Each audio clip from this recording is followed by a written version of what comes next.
Country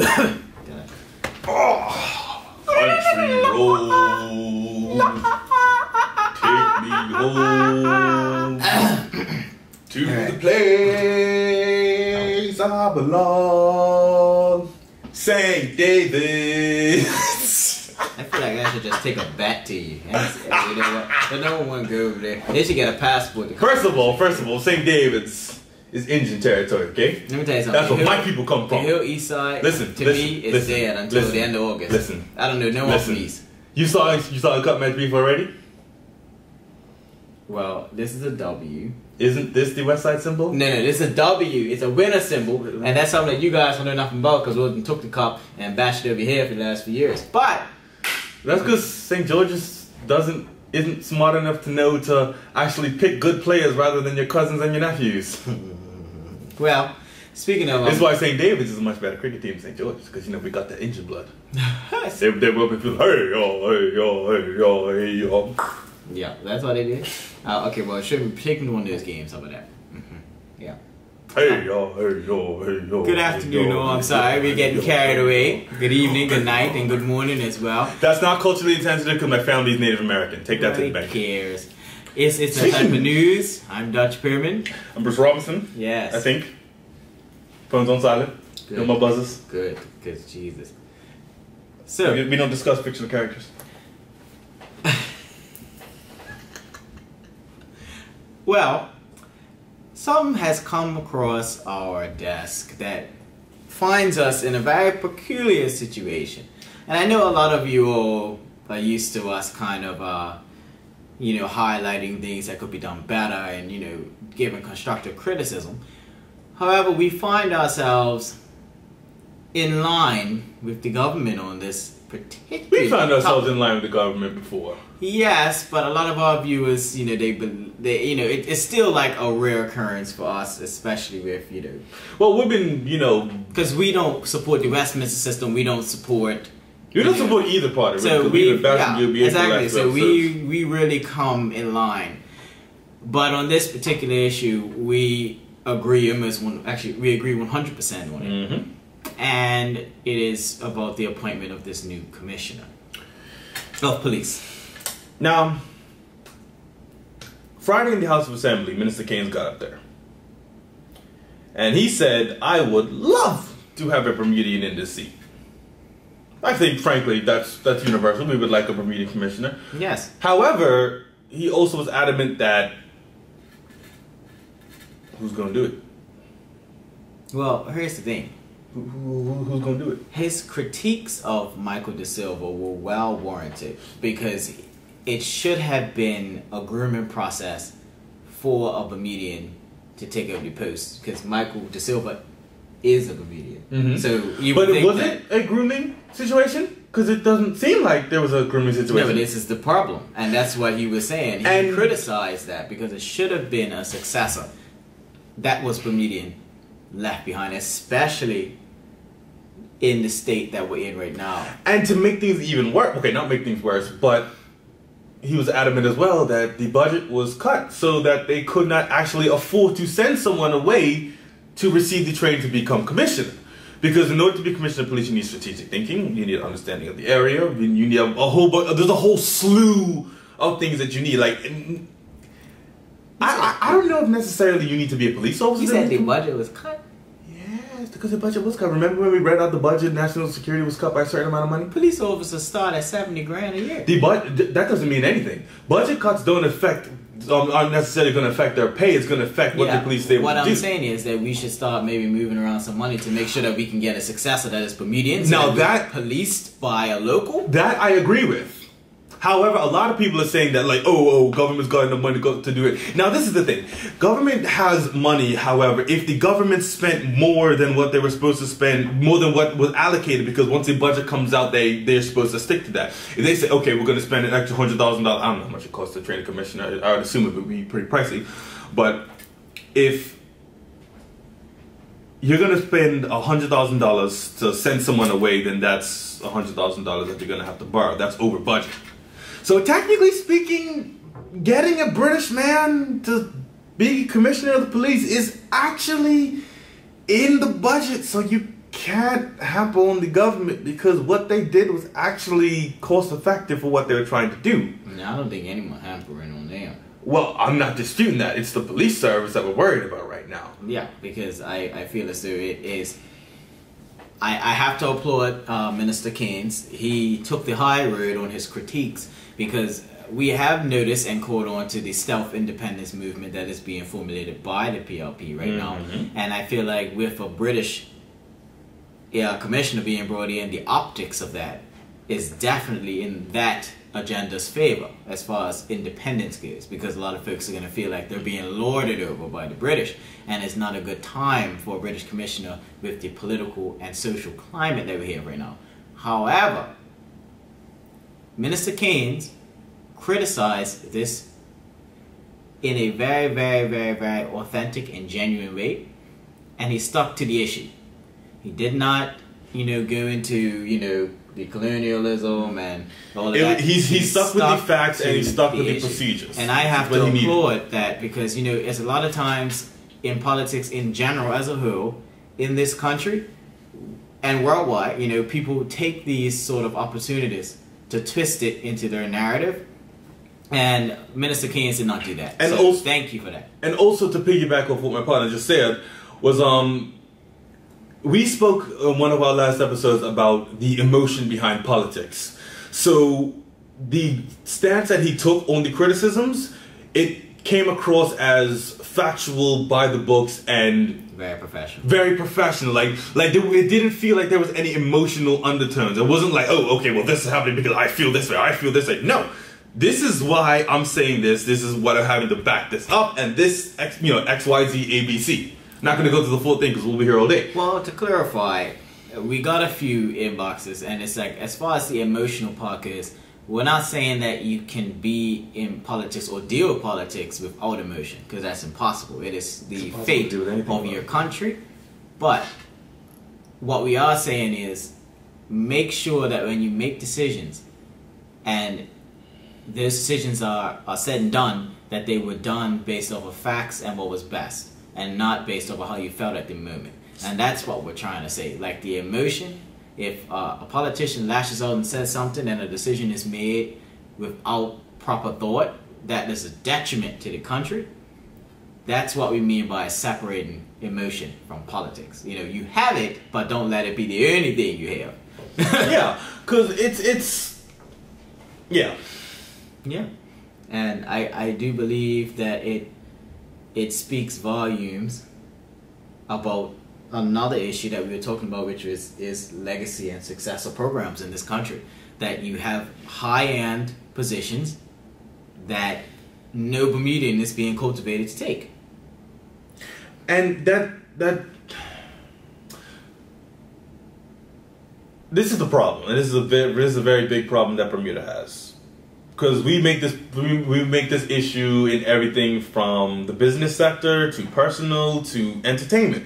We all make this mistake because we would rather bring in a professional from the States or England or wherever else, rather than give a Bermudian the tools they need to do that certain job.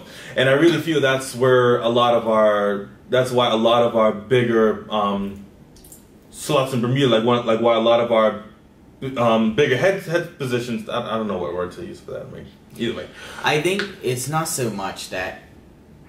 I think that, it is that, but I feel like the big issue is experience, and I feel like a lot of times Bermudians get left out in the cold because there isn't too much places for them to get experience doing something. Like if you want to be a manager at a retail place, you need what, 10, 15 years actually, as a retail manager, or 10 to 15 years in that industry. Piggybacking over that, I was looking at the newspaper the other day, just out of curiosity. I was looking into the job section, and I was at Buzz. There was a bunch of my friends there, and we were all talking about it. And as a joke, I was saying, "Oh, look at this job. Required 5 years experience. Manager job for this. 10 years experience. Manager job for this. 4 years experience." How is a young Bermudian supposed to get into these jobs? And I was saying this because we were all joking and having a good time. But after I closed the newspaper, I sat there and I thought about it. There is no way that any of us could get a job like this. Like, how would you Now, you have experience working in certain aspects. If you want to get a new job, how would you be able to even apply for that when you need 5-year experience and you haven't even been out of high school for 5 years? Yeah.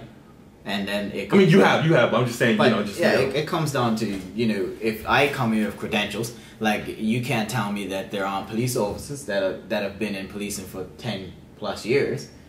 No.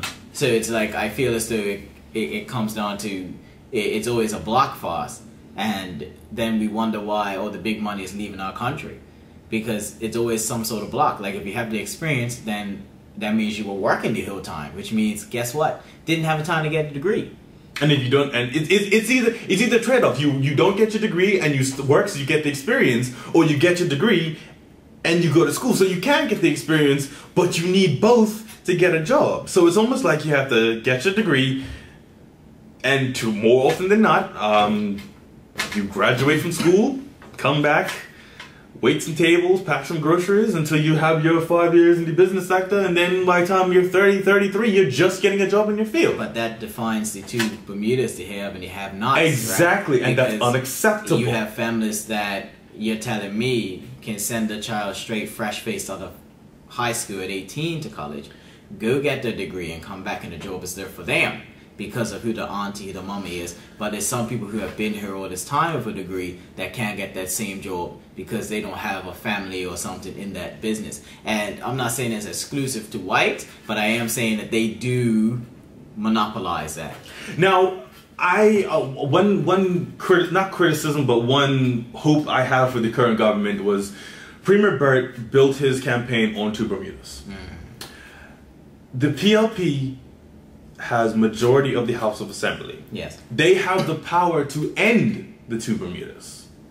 Or at least start the train to, you know, repairing the damage. Now I would want the two Bermudas to be fixed, but I don't want it to be done in the way of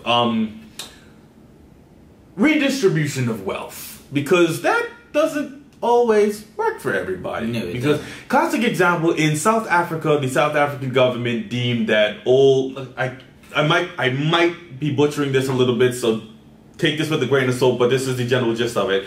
White farm owners had to give a percentage of their farms to black farm owners. All of them across the board. Not regimented to those that have more, not regimented to those that have less. All white farmers have to give some of their land to black farmers. And the extreme, let's call it the extreme black party, was like, yes, this is great, reparations, we're getting it back from the white people.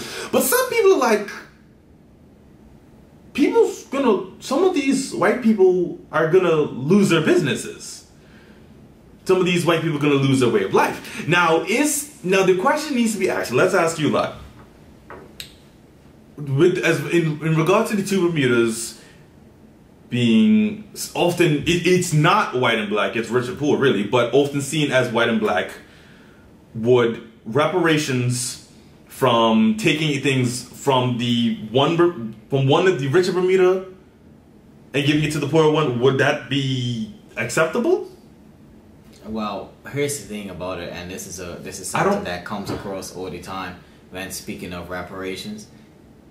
If you took all of the rich and you took all of the poor and you flopped them, the same thing by the end of the week, I guarantee you those rolls will be back where they were, simply because of the fact that it is mentality and it is cultivation, and that is something that the rich have that the poor do not. The haves have cultivation. They have the ability to be molded to take a certain position, and that's exactly what have-nots don't have. And with this commissioner, you see that the successor program, Michael De Silva left that post knowing, or at least seeming to have known, in my opinion, that there was no one behind him to fill his shoes. And that is the have-nots' real hang-up, is the fact that you as a person have to work, but you're not necessarily being catered to a position that is high-ranking, like a have who comes out of college with all of the prerequisites to take this job. You know, like if doesn't he even has have to to go to college. They just graduate and there you go. Yeah, but even if they graduate, they've been groomed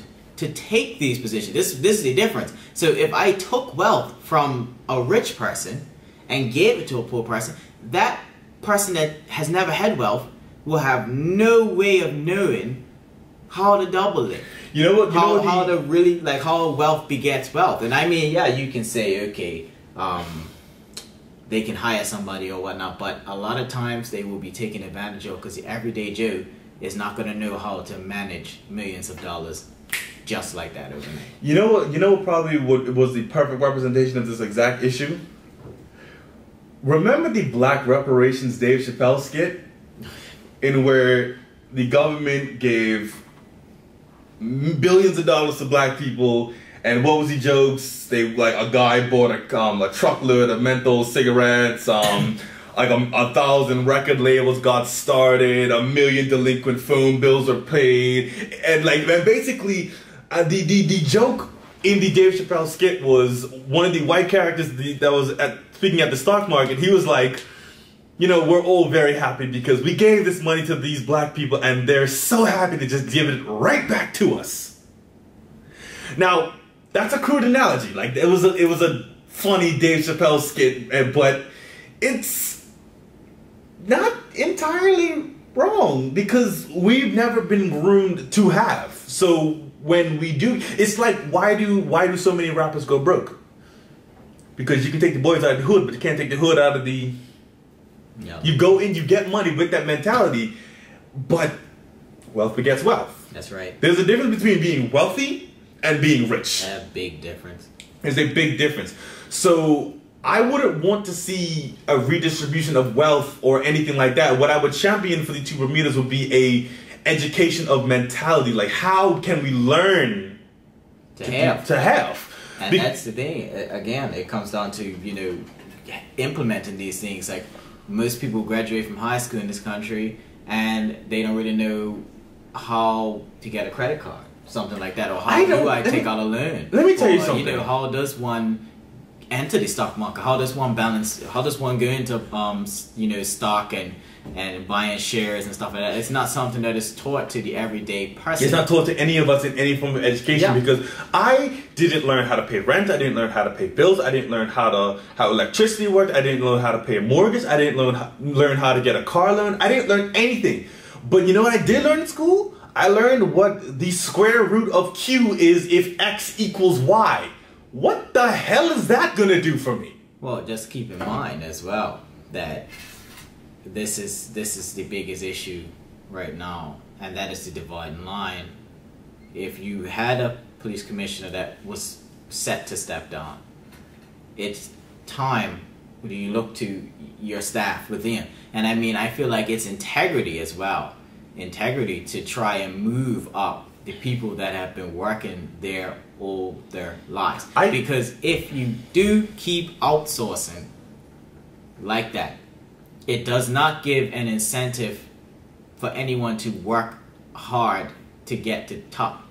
Nor does it give any incentive for people to respect somebody who is coming in, who doesn't know them, who doesn't know how they operate, doesn't know how to speak their language, to now basically say, well, I'm the commissioner and that's that. And frankly, Bermudians already complain enough about the amount of foreigners in our police force.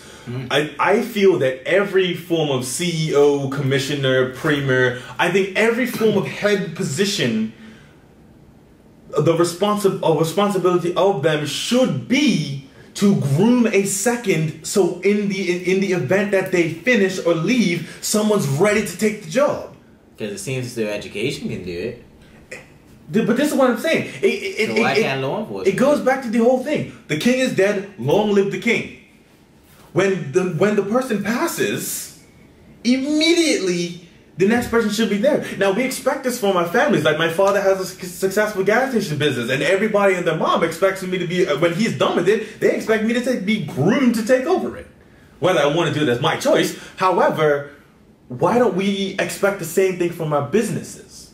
And law enforcement, because I mean, especially law enforcement. The Royal Bermuda Regiment had that for a long time too. Like, I mean, yes, we're looking at the police now, but they also had, you know, colonels that were from overseas. And, you know, it has to be, well, we have a Bermudian colonel now, I think, and he's great. But yeah, I will say that this sort of succession program within us, if you look around, Bermudians, we say we want these jobs, but we're never quite taught how to get them. And I mean, it's even with graduating from public school and you go overseas to the UK or something and they're talking about GCSEs and how much you require. Some people I know graduated with 3 or less than 3, and you find out that certain programs require 5. So it's like, you are not gearing yourself to that career goal. Like if you want to be a person that does international business, they say it is very, very good for you to pick up a second language. It's extremely good to pick up a second language. But it's like, who I think everybody is going to do that? I think everybody in the world should know a second language. Well, yeah. But I mean, at the same time, it's like for certain things, you kind of have to. Like on your resume, you're not taught what people look for in high-ranking positions, because that would minimize the hold that the haves and the rich and the affluent have on these high-ranking positions. Because if everybody knew what was geared towards the positions, they would even the playing field. People would basically rub 2 pennies together in order to go learn another language if they knew that it was required for them to do what they need to do. But a lot of times, people who come from lower income households kind of just do school, work hard, pass their tests, and they say, okay, I gotta pick something I want to do. I want to be a police officer. Okay, cool. Now I'm a police officer. I know if I stay in there for 10 years, I can become a sergeant. But where would that time come in where somebody says, hey, if you want to be commissioner, start working on this now. Start learning this now. Here's a course, a humanitarian peacekeeping course online that you can learn. It's that you can take. When does that happen? And why haven't we as a people demanded this from organizations and the government? Because even the government doesn't have good succession plans. No, they just kind of pick up people in the parties. People switch parties like it's underwear. People don't even know. So like people coming into this place I work don't even know who's running these by-elections because they just were picked up. It was no build-up or succession plan in which these people were seen and speaking and working events and giving back to the community beforehand, like it is in America, or bigger countries where that person is, a mayor for a few years, then a governor, where it's like this person's track record is like, boom, that's my rap sheet. Whereas, for us, it's always just kind of, you're picking who you like. Well, and speaking of another one of our have-not population on the island, the Portuguese. Like, we focus so much on black have-not and white have that we completely alienate a large portion of Bermuda. A huge portion of Bermuda. But that's because the idea associated with that is that they earn a decent amount of stuff. They do. But a small amount of them. Yes. Black people own a decent amount of stuff. Yes, but that's what I'm saying. But the common consensus is that, they're doing all right. That's why nobody really... But that ain't true. Well, I mean, it's always the case. Everyone perceives something, but we're all in the same bucket. It's like if you're not rich, you're not doing all right. It's just that simple. And we need to shake that mentality because, remember, if you're not wealthy, there's a difference. Well, yeah, the difference between being rich and wealthy is simple. A rich person has got a lot of liquid cash, and that liquid cash, it can be burnt. Whereas if you're wealthy, you have money that makes money. You have assets. You have things you can liquidate. You have to move your money. You're not even liquid anymore. You have to move your money around to spend all the million because you got it in houses and cars and yachts and all of that. That's wealthy. And that's stuff that you passed on because wealth, as we said, begets wealth. And when you have assets, houses, cars, all of that stuff, you can leave $1,000 in your bank account and passed on to your son 3 houses, and he will be okay. He will be okay. If their houses are fully mortgaged and you say here's $1,000 and 3 houses, he will be okay. He can rent out 2 of them houses for hundreds of thousands and be okay. Millions. He will be okay. He could even sell one for he wants and turn around and buy 2 more as he's built up as well. You know what I mean? Because wealth begets wealth. Exactly. I can, if I pass down $1 million to my son, he's rich.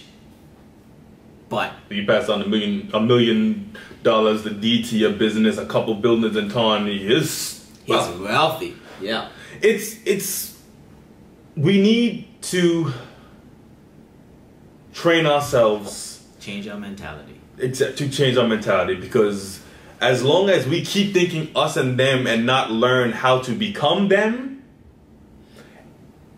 we're always just gonna be us. Because we always say, we don't want them over here. We don't even want to deal with them. We don't want to do this with them. We don't want to do that with them. Let me tell you something. If they came up to you and said, "Hey, come over here with us. Come to where the money is," anybody that tells me they would not take that till you a damn liar. Because my thing is, you're not an Uncle Tom or a seller. You don't have to be try to learn the game or try to learn how to play their game. Because at the end of the day, that is how we keep losing. We keep trying to invent a new game.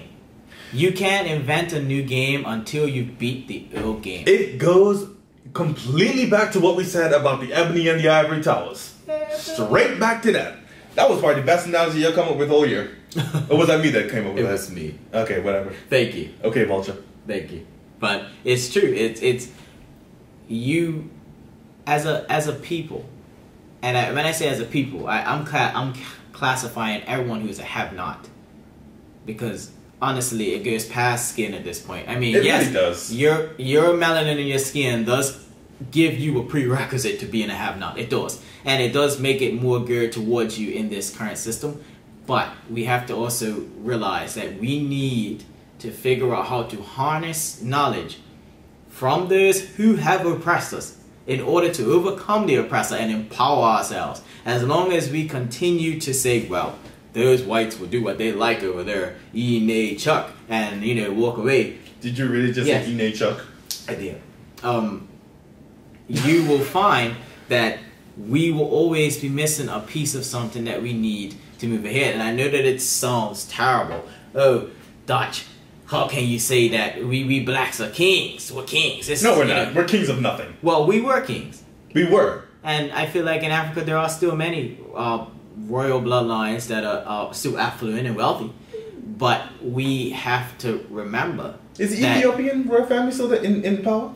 I'm sure. I mean, I have to look it up, but we have to remember that we were taken from where we knew how things went, and we were brought somewhere that we didn't know how things worked, which is how the Jim Crow era was so potent to us, because we did not know how to overcome and become halves in that society that was foreign to us.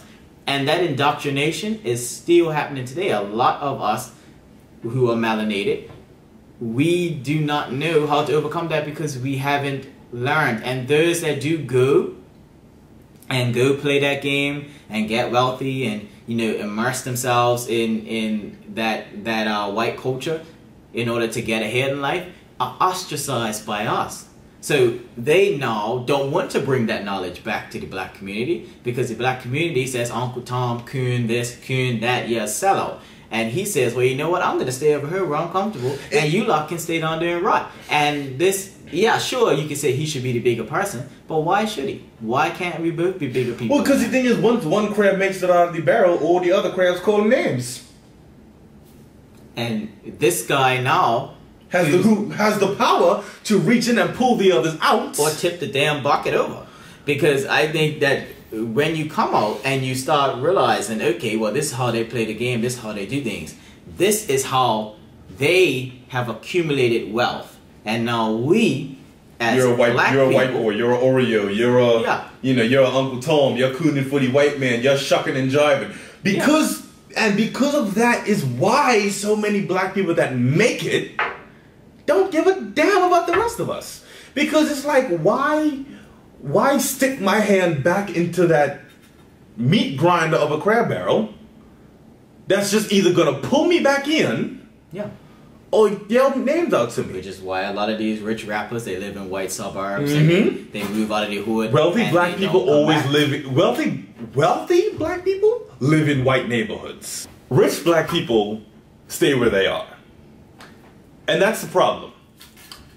Because we're so used to when a black person makes it, you're one of them.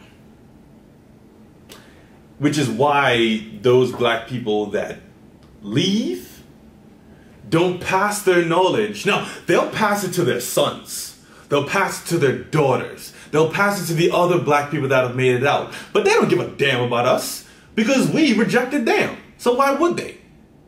Of all the cultures that have fallen to colonization. Ours fell the hardest. And not only that, but it was simple exploitation of the people's ways and mindset. And this is the thing. They counted on the fact that we would not mingle. We would not learn.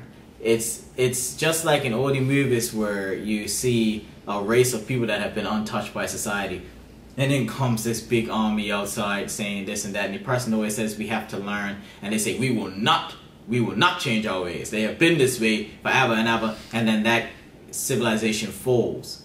Because this is exactly the same conqueror's mentality, and this is what because we're conquered. We are. As a people, we are still conquered. Mm-hmm. And this mentality is, they know. That's why they're so open to allowing blacks to come up. Because they know full well they can't go back down. Let me ask you something. Why are black and white the only colors for races? Because we all used to be people until it was you're black and I'm white. And as long as you're black, you stick with your black people and I'll be with my white people. And it's still to this day. Well, that's because the face of the conquerors are always white. Exactly, but the thing is, it's more than even just the business world, because I was hanging out with a group of white people a couple weeks ago, and some people close to me were like, "Oh, why are you hanging out with these white people?" I'm like, really? Is that how bad it is?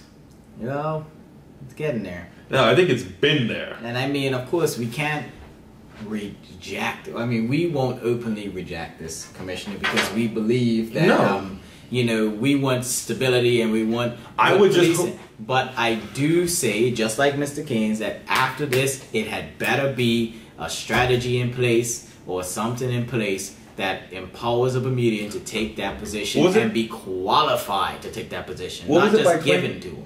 Was it by 2023? He said. I because I feel like this is a very key and pivotal point in the issue that plagues our society that we've outlined here, that it needs to be that hand up given to a have-not in order for them to get there. They cannot get there on their own. It is just too much of a barrier. It is just, you go against people that have all the advantages. And if you do manage to get through, and there are some, I shouldn't say impossible, but there are some. If you do manage to get through and you end up in this world, again, that's foreign to you, it is so easy to get lost. And this has been the conqueror strategy for so long. You take people that are conquered and you move them somewhere. You move them into your society where they don't know what's going on, and they have to rely on you. They have to. And if you don't take them, you change their society so that they don't know what's going on. Because it has always been forgotten that slaves, when they were freed, they went back to their masters to work because they didn't know what else to do. And we have to break that cycle. We have to break that cycle and educate ourselves and change our mentality. Learn how to hold wealth. Learn how to work your way to wealth. You know, it's sad but true that our ancestors were so lost that they went back to the oppressor to work to support their families because they did not know anything else, because they were left in a society where they couldn't read and they couldn't write and they could barely communicate. We don't have those same hang-ups. We can communicate, we can write, we can read, we can get college degrees, we can purchase homes, we can do all of that stuff. So we have no excuse to not better ourselves and learn how to accumulate wealth, even if I have to split that wealth with 4 of my homies in order for us to all get up top and have wealth. It's no reason why. our ancestors had a reason. They were handicapped from the get under Jim Crow. We're not. Under Jim Crow. Yeah, but that's the one that really. Yeah, I know that. We don't have the same hang-ups. So it's no excuse in my opinion. We need some hand-ups, not hang-ups. And it starts by handing up the person next to you. So we'll be keeping an eye on this, especially this police commissioner, very keenly. You know, I'm been having my issues with the police lately. But I would be very disappointed if I didn't hear from the new commissioner I plan to put a Bermudian in there. I would be very, very upset to see that there was not being put in place that a Bermudian was being groomed to take that position. And we had better see some community inclusion. You better be getting out amongst us Bermudians by time you leave. You better be drinking swizzle with a Aunt Mel's fish sandwich in your left hand. I want to see something, but you better wear Bermuda shorts for the rest of your life. By the time you leave her, you should be an honorary Bermudian, because that's how much cultural immersion I don't even want to hear that British accent. Don't try to police us and not learn about us or immerse yourself in our culture. You better learn about it before you start policing us. Yeah, because that's one thing that we're going to be keeping an eye on that. So hopefully, that is what happens until we can get a legacy program in place. Well, that's it. That's all for me. That's all for me. I am Dutch Perman. This has been It's a Type of News. That's Bruce Robinson. Peace to the police. All I want is a Bermudian police commissioner, but I want him to be qualified for the job so that when he comes in there, we can make sure that he has and doesn't have snotch. That's all we want. That's all we want. We just want socialism. Is that socialism? Not all of it. Not full socialism. No, not full socialism. Definitely not communism. No, not that. Good. But slightly dialed back capitalism. Yes. Yeah. Give the big jobs. We can all have a piece of the pie. Give the big jobs to the Bermudians. Yeah. Make all the big money for us. That's right. We need it. Our country. I'm sorry.